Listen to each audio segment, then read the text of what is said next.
Turbocharged 51 over here. I hope you're having a... Sorry guys, as soon as I did my greet, Jonny just had a heart attack. But anyways, hope you're having a splendid day wherever you are in the world. And obviously you already know. Jonny, how are you this evening? Very good, thank you. And officially awake. Yeah, definitely.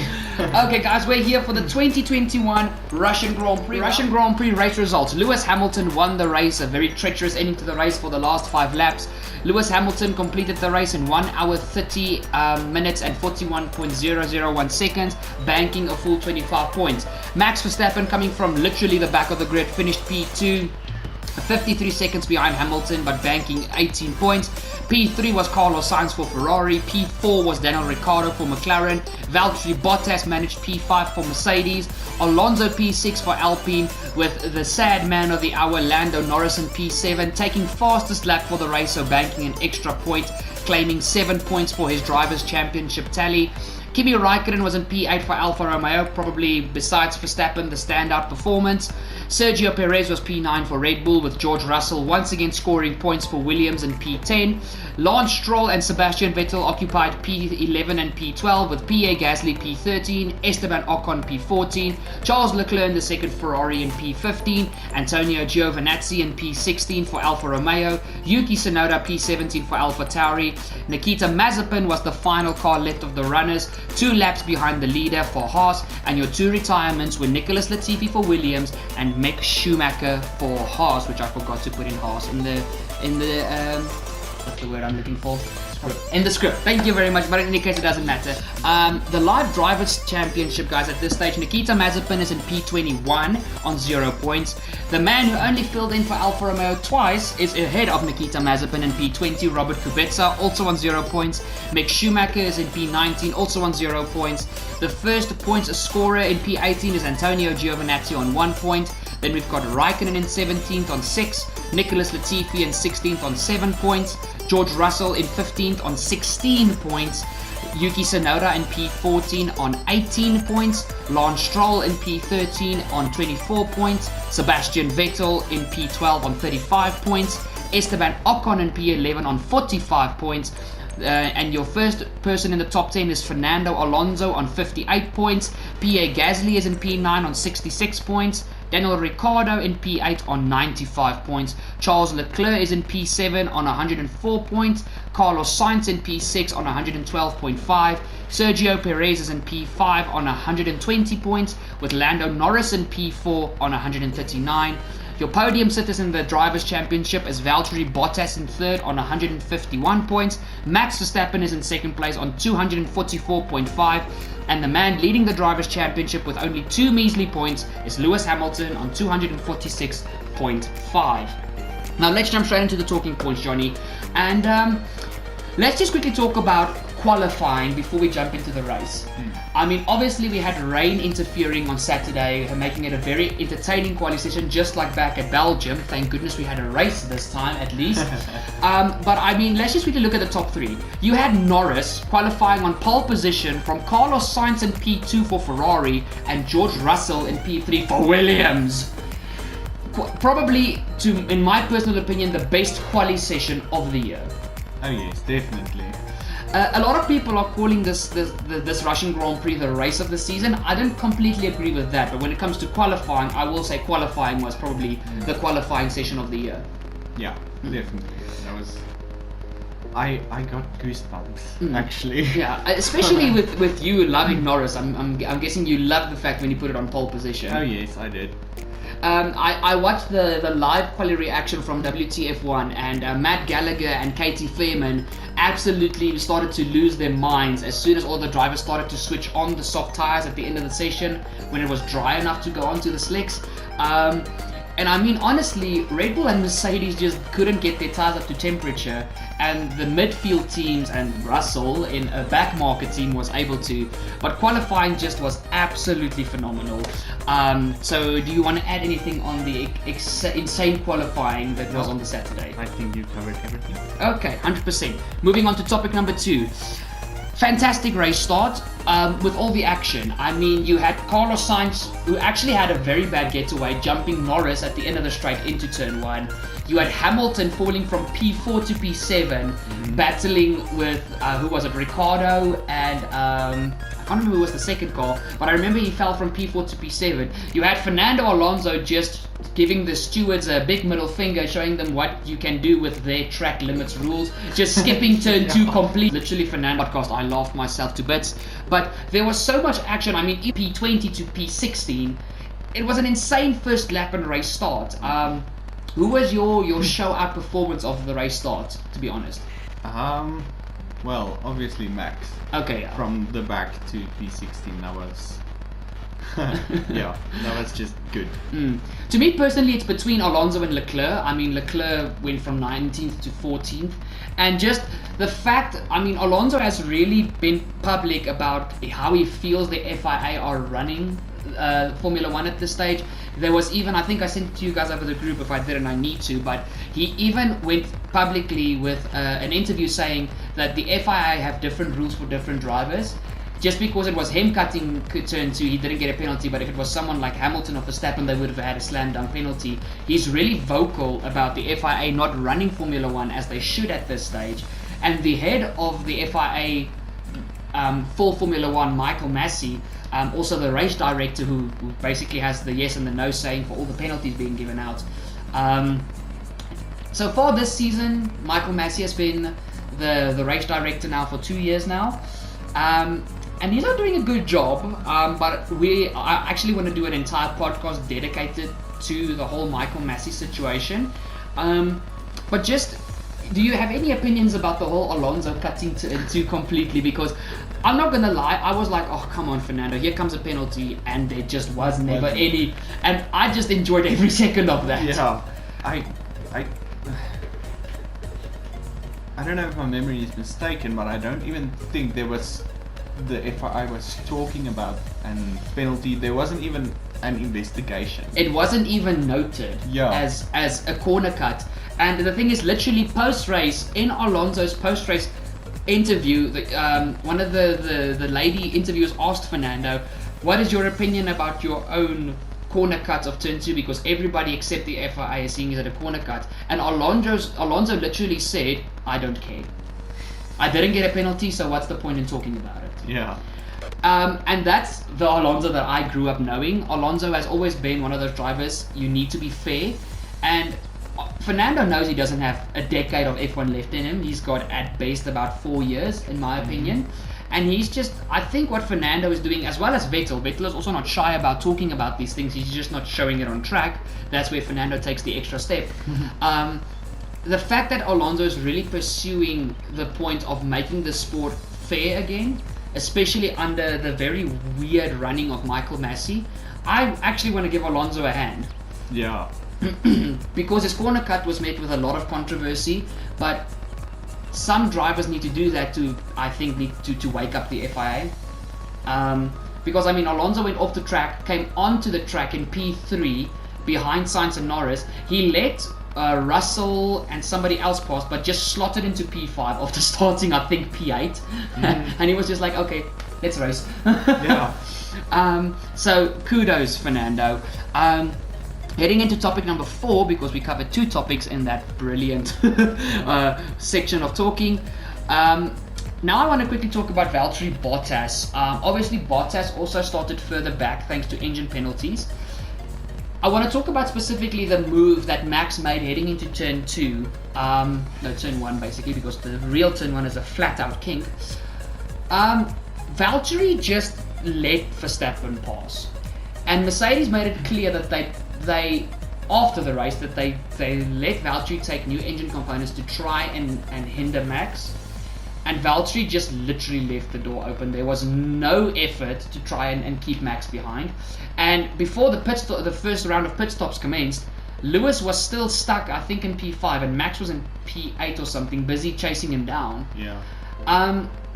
My personal opinion is I think Valtteri is just done with Mercedes. I think now that he knows he's going to Alfa Romeo, and he's in any case, there's no chance he's going to be in the championship now. Yeah. He's just racing for fun. He's doing a typical Kimi Raikkonen type of he's got a Kimi Raikkonen mentality, if I can put it that way.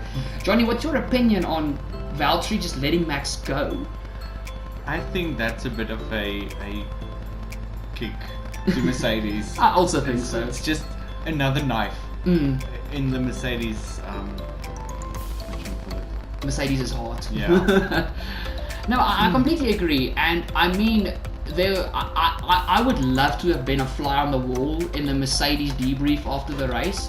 Obviously, they were celebrating for Lewis, but just think about this: if Valtteri kept Max behind him, say just for one extra lap, Max would not have gotten P2. No. That is how intensely the race ending was, and I think if I know Toto Wolff and the other Mercedes directives, I think they would have lashed into Bottas, but they can't do anything to him because he's already sealed for next season. Yeah. And it's not as if they can say, okay, Russell come in, Valtteri just go sit in the Williams until the end of the season, because Bottas' contract will completely go against that. So I was literally, when the move happened, I was like, Bottas, really? But at the end of the race, I was like, you know what? Go for it. Yeah. You don't have anything left to prove. So Valtteri, I really hope, like with Vettel going to Ferrari after his Red Bull days, I really hope this move to Alfa Romeo is a fresh start for Bottas. Yeah. And we can see the Bottas that we had when he was back at Williams alongside Felipe Massa. Because Mercedes have really just been keeping them under their thumb, and we haven't been able to see what Valtteri is really made of. Yeah, and also that move was just like, I'm done being the second driver and have to do all the work for Lewis. And I'm going to stop listening to everything you say. Yeah, basically. So I really think that was, honestly, I'm not one for conspiracy theories, but honestly I feel Valtteri did that on purpose. I think it was just like, okay, here comes Max, bye. Yeah. I'll do my own race. So I don't know whether to say well done Valtteri or keep going, but in any case, that was the situation. Now heading in towards the Verstappen, Vettel and Leclerc scrap that could have ended horribly. Now, Jonny, if you look back, I think it was about around about lap 8-9. Leclerc was busy mounting a move on Vettel, and heading into the second sector, Leclerc and Vettel were alongside, and into that part of the track where the track sweeps right. Basically, Leclerc moved over to the right-hand side, and basically Max was alongside him, and Max backed out of the move literally as he was busy being squeezed against the wall. It was millimeters upon micromillimeters of Max losing his front wing, and we having an absolutely horrendous crash with Leclerc, Vettel and Verstappen involved. And to me, we talked the previous podcast of the Italian Grand Prix about Max being hot-headed, and I think this was the first time we actually saw Max calming down and seeing the bigger picture. Yeah. Because, once again, he finished this race in P2. If he ended his race before we even got to double-digit laps, imagine the controversy with Hamilton winning this race and the championship gap. It wouldn't have been 2 points, it would have been a lot more. 18. Yeah, I think it would have been 18. Okay, no worries about the maths, but the point is Max would have had a much bigger disadvantage than he does now. Yeah. And honestly, I want to give a round of applause to Max, because he's been hot-headed this whole season, and this was the first time where Max thought a little bit ahead. He played more of a chess game than just going for crazy overtakes like in the F1 game. Yeah. So, your opinion about the whole thing? Just first of all, the battle was insane. It was incredible to see one experienced veteran, Vettel, battling with two young guns, one fighting for a championship and Leclerc just wanting to prove that he's one of the best. And I mean, Leclerc and Vettel were side by side from turn 3, the flat out left-handed hairpin, until I think they went into turn 9. They were side by side every corner. It was awesome to see. Yeah. So honestly, I didn't know who to choose. Choose my Ferrari team or choose one of my favorite drivers, Vettel. Who do I want to win the battle? It was really frustrating for me. But do you have anything just to say about that? Because I'm talking way too much. No, I don't have anything to say about it. One thing that I quickly do want to mention, once again, about Verstappen. That entire race, not just the near to the catastrophe ending that could have had, Max was really just very very relaxed with this whole race. Yeah. It's as if he made peace with the fact that he wasn't going to beat Lewis, because Mercedes were the dominant car at Russia. That was clear, especially in race pace. But Verstappen just raced so smart. And look, if it wasn't for the rain, I don't think Max would have gotten P2. I think P7 was where he would have finished. Maybe they would have swapped him and Perez. But if there wasn't rain, because he was stuck behind Sergio. But Max just really drove with his head screwed on correctly. Yeah, I think also the engine penalty, it was just like, I'm going to be nowhere in this race, let me just take it easy and see what happens. I think, yeah, Jess, instead of just going half leather. Yes, and also, we've gotten the news today that Lewis Hamilton will be taking a 10th place grid penalty for the Turkish Grand Prix for engine components being changed. So, guys, we're literally recording this on the Friday after practice 1 and 2. Lewis does seem to be the guy to beat. But basically, if he qualifies on pole this weekend, he will start from P11. But now we're gonna have a situation where Lewis is also gonna come from midfield, and there's also still rumors that Mercedes might take a full engine penalty depending on how qualifying goes. Sure. Okay. Then, so Lewis is either gonna start somewhere from P11 to P13 or at the back of the grid. So it's going to be interesting to see the difference between Hamilton and Verstappen, and whether Lewis is going to be able to keep a calm head. Because obviously, even if Max is not on pole, let's say Max qualifies P4 for some other reason, he's still got an automatic third place start, and probably he's going to have the race pace to win the race, and Lewis is going to have to come from the back. Yeah. It's going to be very interesting to see if Lewis is going to be able to keep a cool head like Max.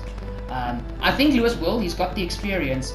But it's like we've said in a lot of podcasts this year, it's the first time in a long time that Lewis is under this amount of pressure. Yeah. Also, I don't know if the Mercedes is better in dirty air this year as last year, but I know last year it was a struggle. When they in dirty air, it was hard to keep in DRS.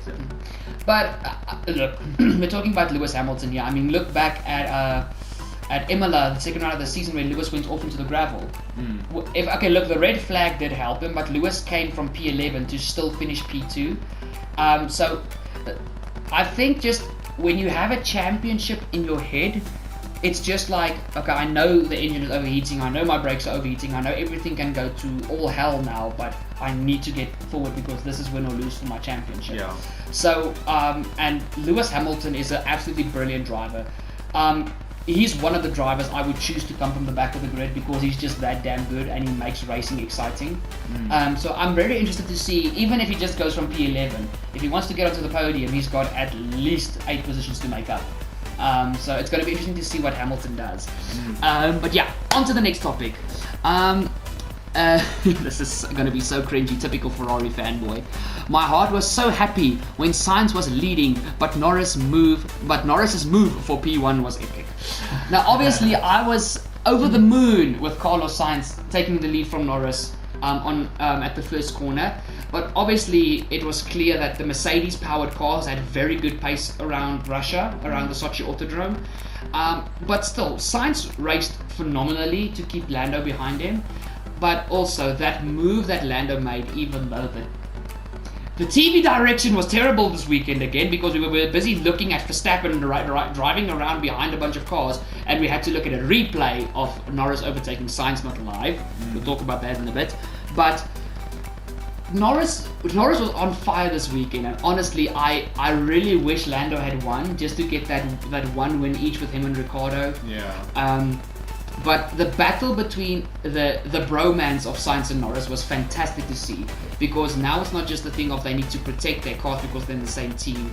They could really go for it because it's two rival teams, even in the constructors. Yeah. And I mean, obviously McLaren extended their championship lead over Ferrari in third due to Ricciardo getting points and Leclerc making the same mistake as Norris, but it wasn't a big game.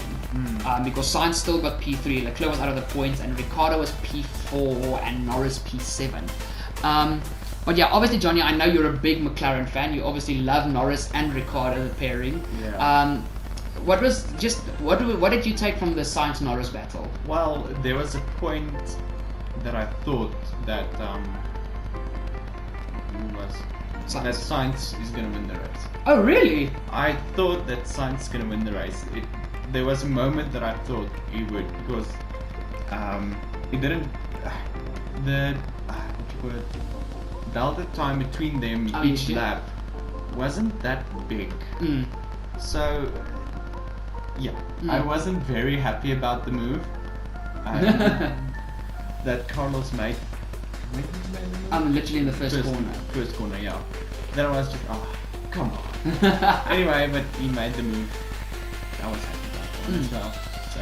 Yeah, no. The battle between Norris and Sainz was very good. Now, honestly, I had like a little lingering in the back of my head, knowing that Sainz wouldn't win because the Ferrari we've known the whole season, the Ferrari is very hard on its tires, and the McLaren is just much better when it comes to tire management. Outright pace, I think Sainz would have been able to stay in front of Lando, but tire-wise, we saw they had to pit Sainz early because his tires were done. Just honestly, it was a fantastic race, and to see Lando and Carlos fighting so cleanly, like we've talked this whole year about, Perez and Hamilton and all these big names having some really questionable battles on track, and the ones we could really talk good about was all the battles with Alonso driving so well with the other drivers. And to me, this is one of the battles where Alonso is not present, and we actually had a very clean fight for the lead. It's not as if they were fighting for the wooden spoon at the back. They were literally fighting for the lead of the race, and for both of their first victories in Formula 1. It could have gone a lot worse than it did, but the mutual respect between Carlos and Lando, and also the friendship, really came through in its colors with the whole situation. And I mean, Carlos even went post-race to congratulate Lando on his insane performance, and Lando congratulated Carlos on yet another podium. I mean, I told you this in the previous podcast. Carlos Sainz in the Ferrari has got more podiums than Sergio Perez in the Red Bull. Wow. Okay, I did not know that. Yeah, so it shows just that even though Carlos is, maybe bending it in some free practice session or in qualifying, he shows up every Sunday when it's race time. And I think Carlos really is a good person for Ferrari to keep. I really hope Ferrari don't shuffle him out for somebody like Mick Schumacher or one of the F2 rookies coming through the ranks, because I feel Carlos deserves this opportunity. And I think come next year, I honestly think he's going to get to grasp with the new regs quicker than Leclerc because he's got more experience. But I really hope Ferrari keep Carlos for the long run. They've got two other teams in the form of Haas and Alfa Romeo to push their rookies into. And I mean, with Bottas now signing a 2-year deal with Alfa Romeo, getting a rookie alongside Bottas is just going to be experience for that rookie. And then you've still got Haas, so you've got 3 seats to push your rookies into. And at the end of the day, the best rookies will be there. But I really hope they keep Sainz at Ferrari. And what's your opinion about that, Jonny? Yeah, Sainz just have very good race pace, and I don't know the rivalry between him and Leclerc, how it's going, but I think he's doing better. Quali performances, Leclerc is still a fair bit ahead of Sainz, but race performances, they're almost equal. I think Sainz has got 2 better race performances than Leclerc. Look, the performances where Leclerc beats Sainz, he's either he's on the podium or just off the podium. But when Sainz beats Charles, it's really when Sainz has just delivered. They're really closely matched in race pace, and I mean, when the season started and we heard, last season when we heard that Sainz was moving from McLaren to Ferrari, first of all, we thought it was a very questionable move, and when the season started, everybody thought that Carlos would be the one to struggle the most of everybody who swapped teams to adapt to that very hard car to drive. And at the end of the day, he's been the driver that has adapted the best out of everyone on that grid who swapped the team. So Carlos is really showing how much talent and grit he's got. That's just why I hope he really keeps the Ferrari seat. I really feel he deserves this, and like I said, Carlos and Pierre Gasly, the 2 most underrated drivers on that grid. I hope Gasly gets an opportunity like this soon as well.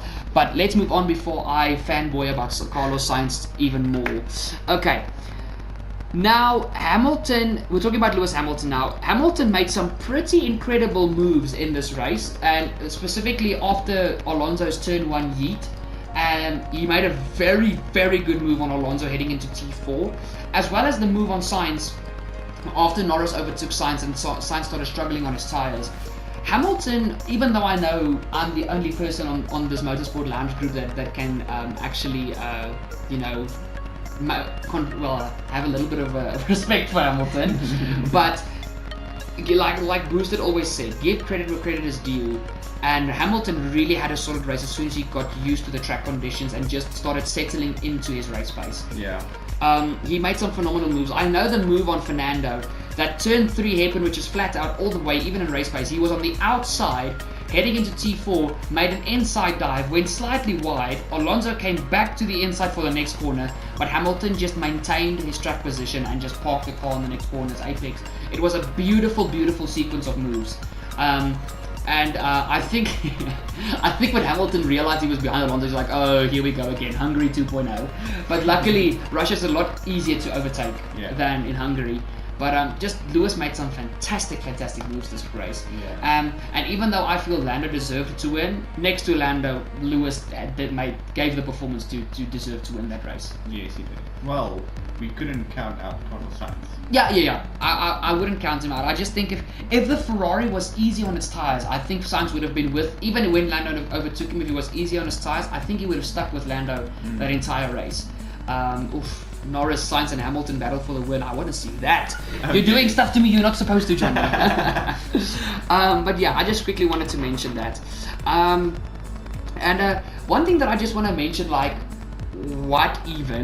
when the weather started to show its dirty face before everybody went to the Inters, and the track was still reasonably dry. I think actually, no, I'm lying. This is a few laps before the rain hit. Alonso overtook Verstappen for P6 or P7. Was it P7 or P6? It was one of those two positions. But literally, Alonso was behind Verstappen going onto the main straight, DRS open, and it just looked, it was literally identical to the move that Verstappen made on Bottas. Verstappen just left the door open, and Alonso was like, okay, thank you, bye. Yeah. And I mean, when the rain started to hit, Fernando at a stage was in P3, looking good for a podium, but he also went onto the Inters just one lap too late. He went a lap after Lewis. He went on the same lap as Lewis, but he had a bad pit stop, sorry. Otherwise he would have been in the same position as Lando.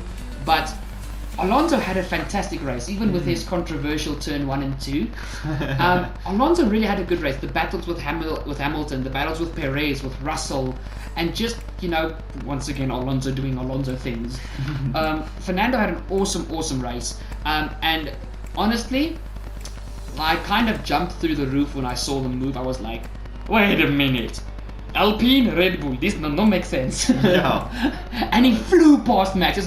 I think Max was in like a low engine mode or something, because literally the Renault power unit is the weakest power unit this year, and it literally looked like Max was searching for parking somewhere on the side of the track. And Alonso also went on to overtake Perez as well. So he overtook both Red Bulls in that race. Yeah. On pace. This was before the rain hit. This was on pace. Alonso, please let that car be your front running car next season. I want to see you fighting at the front again before you give your final goodbye. But yeah, John, do you have anything to say about that? Because to me it was just an absolute shock. It is a shock, but what was going through my mind while you were talking, maybe it was just a strategic pass for Verstappen. Maybe he was just nursing his tires at that time. Look, we don't know the situation because they never spoke out about it, but it was still just impressive to me because, I mean, if you look at the field, the Alpine at best is the 5th quickest car. The Red Bull the past weekend for the Russian Grand Prix was definitely second to Mercedes. It was just shocking for me to see. You don't expect something like that with 10 laps to go. No. But good mention that could have been the situation, but we will never know. Yeah. But still, I really didn't think about that. I like how you're thinking. What am I turning you into? 2 years ago, you didn't know what F1 was, and now you're an F1 fanboy just as big as me. Yep. Okay, but heading into the final few topics, guys. Stroll's silly turn-in on Vettel. Bad awareness and bad racing. Now, this was just when the weather struck. They were both still on slicks. But just before we went onto the back straight where Norris overtook Sainz. The corner before you go into the straight is a right-hander. You come out of a double left-hander. And Stroll coming out of the double left-hander just didn't care about Vettel and just completely drove Vettel into the wall. And both of them were very lucky not to break their front suspension arms because there was a hefty bit of contact. Yeah. And just what was Stroll doing there? I don't know. I think it's weird to say, but he lost focus for one moment. No, it can be. Didn't check his mirrors before he went into the corner, maybe, or over the track. But my heart sunk that moment they made contact. I'm like, no, because that was a hard hit. I don't know how the suspension. Yeah, I mean, Stroll basically ricocheted Vettel off of his car into the wall. Vettel hit both his front tires on Stroll's car and on the wall. The fact that Vettel's car was still in one piece to me was just insane. That Aston Martin put some 007 parts on the F1 car just to make sure it's unbreakable or something. But I like you say, our hearts sank looking at that moment. It was just like, hey, Stroll, wake up. And it's not the first time this happened to Fernando Alonso. No, to Vettel. To Vettel in the hands of Stroll. It literally happened the previous race in Italy as well. Stroll pushed him off track. Look, Ocon was also one of the people that pushed Vettel off track, but Stroll did it at close to the end of the race, costing Vettel points. Yeah. So, and Vettel was really, what's the word I'm looking for? He was really adamant about the move being made post-race. He was very, very, I wouldn't say mad, but he wasn't happy about the move in post-race interviews. But I also wouldn't be. I mean, with a crazy race like that, for all we know, Aston Martin, with some other miracle, could have ended P4 and P5. And a move like that can cost you that. And I think Vettel with his experience knows that. Yeah. So I also would have been quite vocal about that after the race.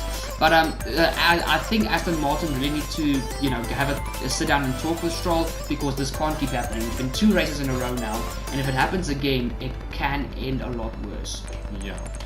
But in any case, away from Stroll, now obviously let's talk about the elephant in the room. Heartbreak for Lando Norris, and I think Demi and Jadepie, who are on the Motorsport Lounge, probably cried. Jadepie said she shed a tiny tear. I haven't talked to Demi about it yet.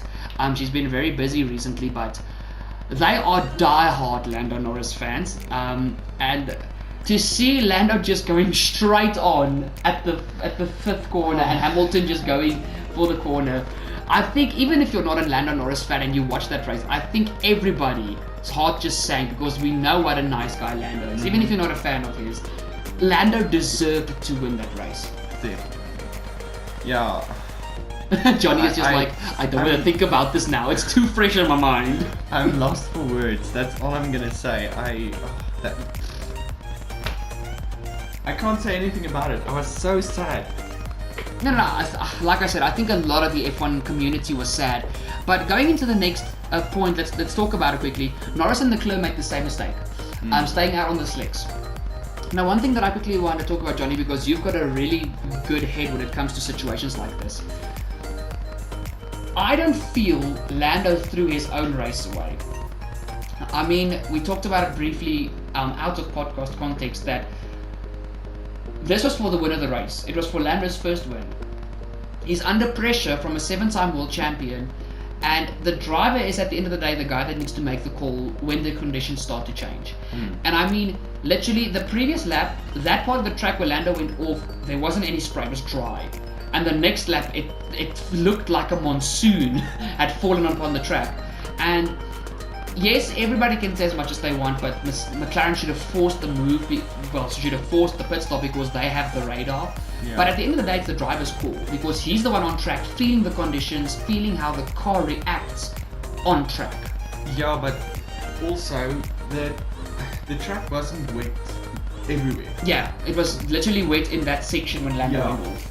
So it was I'm so mad at McLaren. Just force the driver. They Mercedes forced Lewis. Yeah, Mercedes. Lewis didn't want to pit. He said no, but Mercedes kept on going. Pit this lap, and he did. He won the race. Why didn't McLaren do the same thing? The thing is, there's so many perspectives you can look at this from. By the way, guys, can you guys realize that Jonny is a McLaren fan? Like one perspective that Katie Fairman from the WTF1 podcast mentioned. I'm giving these guys so many mentions, they can just as well sponsor my videos. If you guys ever listen, please, I would love a sponsor. But the way she looked at it was like, okay, Lando was in the lead. Okay, they couldn't at every single split second tell Lando, okay, Lewis is going to pit, Lewis is not going to pit. The thing is, if Lando pitted and Lewis stayed out, yes, we know how it would have turned out, but at that very moment you don't know whether the rain is going to subside or whether it's going to keep raining. Yeah. So it was literally a 50-50 gamble. If Lando pitted and the track got dry again, Lewis would still have won, and then it would have become down on the once again on the team not making the right choice. That's why I say like, obviously a lot of people said the team should have said, okay, Lando, you need to pit now, and they didn't. But I feel in that situation it's more up to the driver, because yes, the team have got all the data with them, but they're not the ones sitting in that car feeling how the car reacts. And I mean, even the lap where Lewis pitted, Lando's first sector before he got onto that patch of the track that was absolutely freaking a flood, basically, Lando in the first sector was still faster than people who already pit for inters.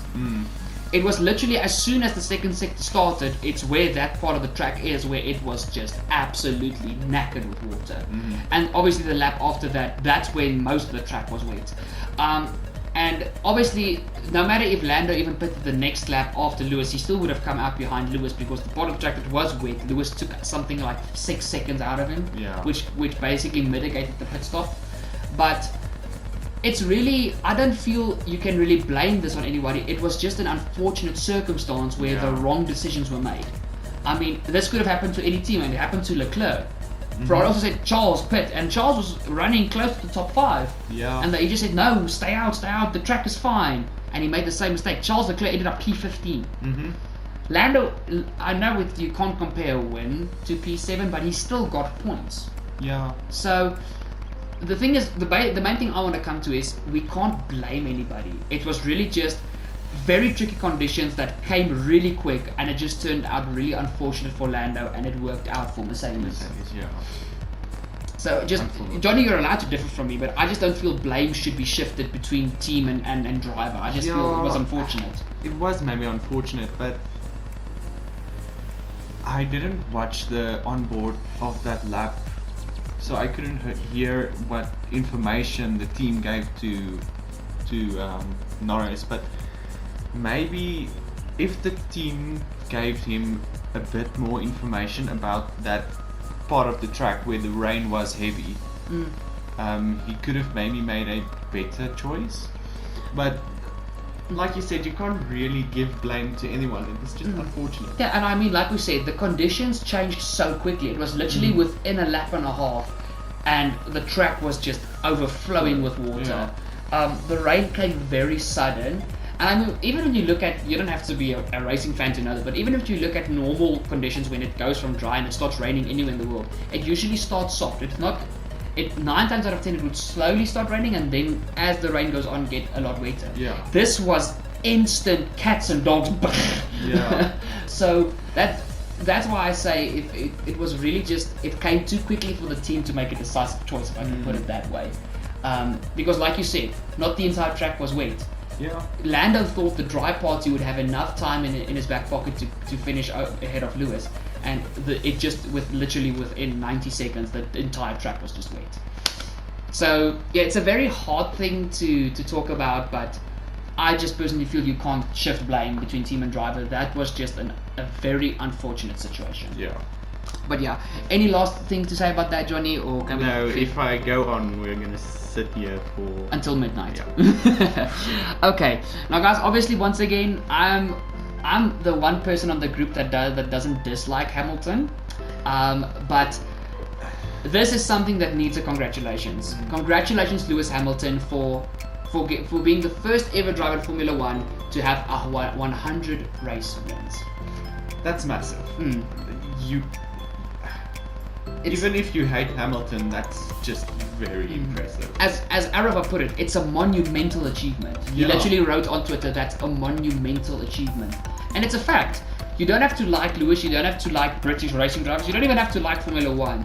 This is one of the biggest achievements in sports history, not even motorsport, in sports history. The previous guy, we thought nobody will beat his record, was Michael Schumacher. He ended on 91 wins and 7 world titles. Lewis is on 7 and he's basically broken almost every single one of Schumi's records after Vettel. Vettel broke, I think, a handful, but Lewis is on his way to he can get his 8th world title this season. And whether you love or hate the guy, you have to respect him. Yeah. It's a massive achievement in a sport that is so competitive and so hard just to stay in. I mean, Hamilton has been in F1 now for more than a decade. He started in 2007, so what, it's now 14 years. And yes, it started great for him, but McLaren weren't the fastest car ever. He got his title in 2007 and 2008. McLaren were basically the fastest car. He won his first title in 2008, and it took him till 2014 to get back to the front of the grid. Yeah. So it shows you can have a bad start as a rookie in Formula One, and you can end very well. So, just from the Motorsport Lounge side, congratulations to Lewis Hamilton for 100 race victories in Formula One, setting a very big record. And I'm sure this record is going to get extended by a few more, but we'll see when Lewis decides to hang up his boots. Oh well, not his boots, his helmet. That's a wrestling metaphor, to hang up his helmet. In any case, so going on to the 2022 second Mercedes driver, George Russell scores again. I mean, what is there more to say? Russell has just decided, okay, an F1 car's got 8 gears, I'm going to put in a 9-speed gearbox and just get points every weekend. Yeah. Russell, a qualifying P3 and still getting points in a crazy race like that. Yes, it's only one, he got P10, but still, it's points. In a car that is just quick, well, not just, but it's quicker than the Haas, but it's slower than the Alfa Romeo. Yeah. If you look at pure car performance. So, GG's Russell. He's just every weekend out driving that car. I don't know how he does that, but somehow he's pulling it out. Pure talent is what I would put it to. But well done, George Russell. And then into the third to last topic, Sainz, another podium for Ferrari. Now, like I said earlier, guys, Sainz has gotten more podiums this season than Sergio Perez. He hasn't won a race yet, but the podium is a podium. He's gotten more than Sergio Perez. And Sainz, to me, is just always there. Like I said, he shows up on a Sunday, whether he starts P20 or starts P2. He's always there. Yeah. And I really, really take my hat off to Carlos Sainz going into one of the teams that put the most pressure on their drivers. The two worst teams in Formula One when it comes to pressure on their drivers is Red Bull and Ferrari. They're not as bad as Mercedes when it comes to driver pressure. And Ferrari are known for they've got a reputation of being extremely tough on their drivers. And Carlos has just taken that and ran with it. So, also the fact that he adapted to the car so quickly. I mean, look how long it took Danny Rick to get the grips of the McLaren. McLaren is an easier car to drive than the Ferrari, and he just boom, he got it. And Sainz came from the McLaren to the Ferrari. Yeah. That to me is even more impressive because he came from a car that's fairly easy to drive to one of the hardest cars to drive, and he still adapted quicker than anyone else who swapped cars. Yeah, it's impressive. So next year, he's the man to watch. Definitely. I think next year, Carlos Sainz, George Russell, and Esteban Ocon. I think those three drivers are going to be ones you need to keep your eye on. I think Ocon is really just waiting for the 2022 regs to kick in. Keep an eye on those three drivers. But in any case, well done to Carlos. I think that's all that needs to be said, Johnny, unless you want to add something. No, I'll add something then. Okay, and then into the final two topics. Now, this is where we're going back to the elephant in the room topic. Would Hamilton have passed Norris if the race stayed dry? My answer, no. No, the laps run out too quickly. Maybe if there were 2 extra laps, he could have caught him, maybe passed him, but Lando just did a superb job. Now, look, I think Lewis would have caught Lando with about 4 to 3 laps to go, but I don't think the Mercedes had the pace to pass Lando. Yes, you've got an enormous main straight at Russia, but the McLaren was just so slippery in a straight line. And I mean, if you look at the movie made on Sainz, he breezed past Sainz. The only reason Lando lost the lead at the beginning is he was the first car to punch a hole in the air. The other 20 cars followed him. And Sainz just with his bad start slotted in behind Lando, knew Lando would be the car to punch a hole in the air, and that's why he overtook him. But everywhere when Lando was on a straight, even when he lapped cars, that McLaren was so quick in a straight line. I honestly don't think Lewis would have won. No. I think there would have been a place where Lewis would have tried a move and Lando would have defended, but I don't think he would have passed Lando at any stage. I honestly don't think so. I would have loved to have boosted here because he loves these type of topics. But I don't think I don't think Lewis would have passed, to be honest.